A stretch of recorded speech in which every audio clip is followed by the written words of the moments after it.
चाहे ना, लेकिन भौजी ये बरा दी ही। बोल बोल बोल कौन दी अरे अरे सर पैंट पहन पहन पैंट सर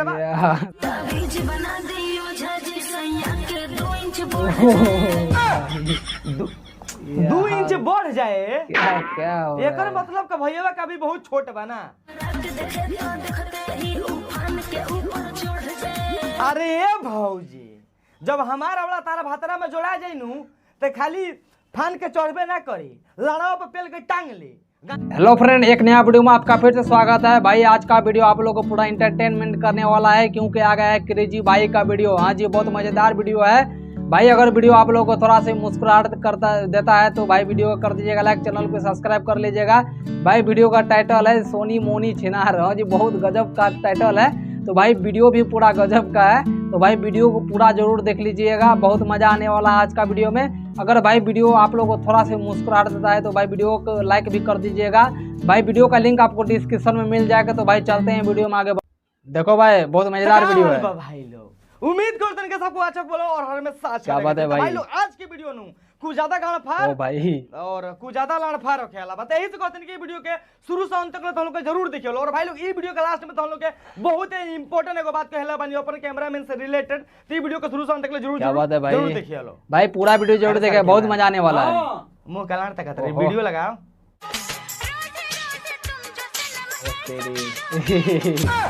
ओ भाई अरे तोरी बहन का बुरी में भी इसको बड़ा पेलो साफ लौचट हवे का रे भौजी ना। भाई लोग हमारे ई लेके बुझात के भौजी गोछिया के पेलतिया ना, गोछिया भौजी के पेलता ना। सर्व जैसा नहीं हरकत करती है भाई लोग। भौजी कसम से कहते 2-4 मिनट हेतरी रगड़त रह जे गोछिया में नु तेकर अगिला छिला जाई आ दू के हेते क्या यार, मतलब कुछ नहीं बोले। तो हॉस्पिटल घुमत रहिए बुझल के ना।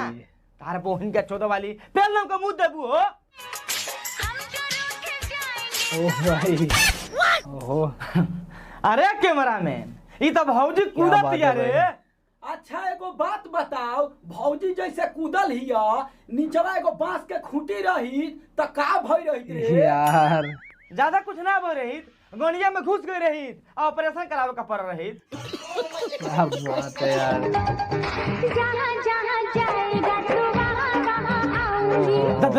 देखत रहो भौजी करी बहन चोदो के ना जैसे ही हरकत करतिया गलती से कुकुरा अपन लाड़वा निकाल के नीचेवा से अब भौजी के गणिया में पेल दी तब कौन ची होइयो?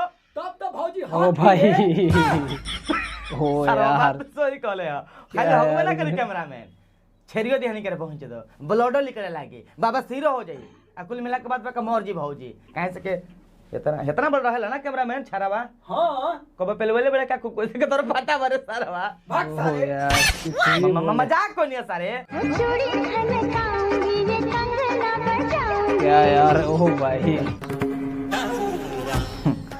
अब कैमरामैन तू हमार बात मन में चाहे ना, लेकिन भौजी ये बरा दी ही।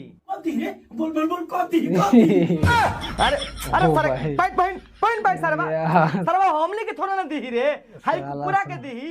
देखा तेरे के तेरी भौजी कुकुरा खिलावत या लागत अब के करे पहुंच पूरा पेलवाई कुकुरे से भाई के केन कलियो भौजी तनी फिर से लिख के देखलैबू। हां अब तो और ही सारे कुकुरा के आसान हो जाई। पिछवा से अपन छरवा लिखा के तारा गणिया में ढुका दी आ तू जतरी हेतरी हिलावत तरू 2-4 मिनट हेतरी हिला दियो कुकुरो के चू जाई आ तोहरो पानी यार। देखत रहो भाई क्या कर रहा है यार ये साया उठा के भैया देखत यार। अरे भोसड़ी वाला ओकरा में केतरो नीमन से तू झोकबे नु ताल कोतरे लौकी पनीर ना लौकी रे भोसड़ी वाला। ओकर ज्यादा तोर देखे के शौक बनू त हम अपन वाला देखा ली सरउतु नहीं ऐसन मारम लाड़ के भगवो धके गार छेरत बस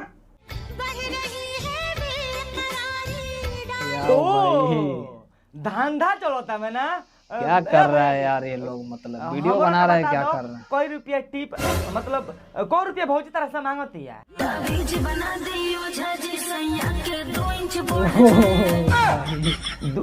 2 इंच बढ़ जाए क्या हो रहा एकर है? मतलब का भैया का भी बहुत छोट बा ना, मतलब छोटा लुल्ली वाला बा। एगो काम करो भौजी 2 इंच के चक्कर में लाड़ पड़ल बाड़ू हमार लड़वा काट के ले जे का भैया का अगिला में सुई डोरा से जॉइंट कर दा ओकर बादे देखो 15 इंच से कम ना होई। पहली ऐसा तारे पहुंच दो कि लाड़े पर 360 डिग्री नाच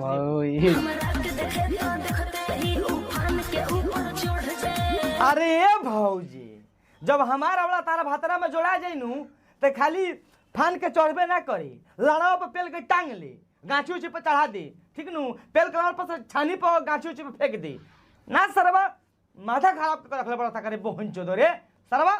भैया के देख क्या आटा काटा लगा तो सरवा के 6-7 इंच के होई तो 2 इंच बढ़ावा का जरूरी बाबे। अब का अगला में से पेलवा के तारा पहुंच मुंह में से लिकड़वाइबू ना गोनिया में से लिकड़वाइबू, बताओ हमरा मतलब यार क्या सारा दिमाग खराब कर रखले बड़ा सन। भाई लोग आज के बकचोदी यहीं खत्म करते नहीं। आई होप कि तुम लोग वीडियो देख के अच्छा लगा, वीडियो अच्छा लगा तो वीडियो को लाइक कर दियो। भाई हो गया वीडियो डी एंड। अगर भाई वीडियो आप लोगों को यार क्या वीडियो आजकल का आ रहा है पता नहीं चल रहा है भाई, तो कोई नहीं, जो भी आ रहा है क्या कर सकते हैं। तो भाई आज का इतना ही, मिलते हैं नेक्स्ट वीडियो में, तब तक लेके जय हिंद जय भारत।